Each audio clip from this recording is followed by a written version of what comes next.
Hey everyone, I would like to give you all a quick update on some really awesome new features that Google Meet has just released. As of yesterday, which would have been September 23rd, we now have access to host controls. The host is anyone who has started the meeting, which would be the first person who had entered the meeting. So what's important there is if you are co-teaching and your co-teacher enters the classroom meeting first, they then become the host. And then you won't have access to these controls. How do you know you're a host?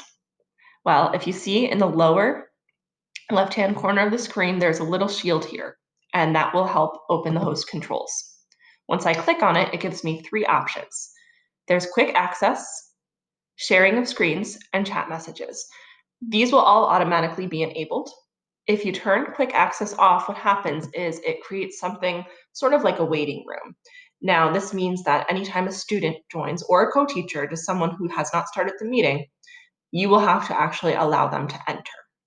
What might be a little tricky is if you have 30 to 40 students trying to get access all at once, it might be a little tricky, but you can change this throughout the meeting. So if you start your class, your students are all in, um, they don't need to ask for permission. You can actually disable this, and then anyone who tries to enter late or someone from a phone or a different class who's trying to enter, you can just deny them entry.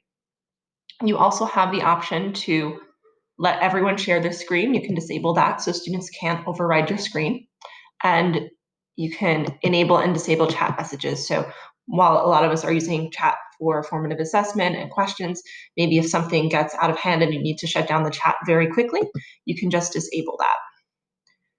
If you'd like to find other ways to view all of your host settings, you can just open the settings from the lower right-hand corner of the screen, and you'll see host controls if you are the host of the meeting.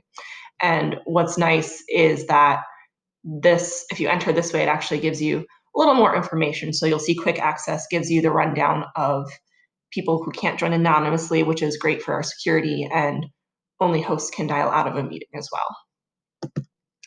So I hope you all enjoyed these new features, and it makes all of our lives just a whole lot easier.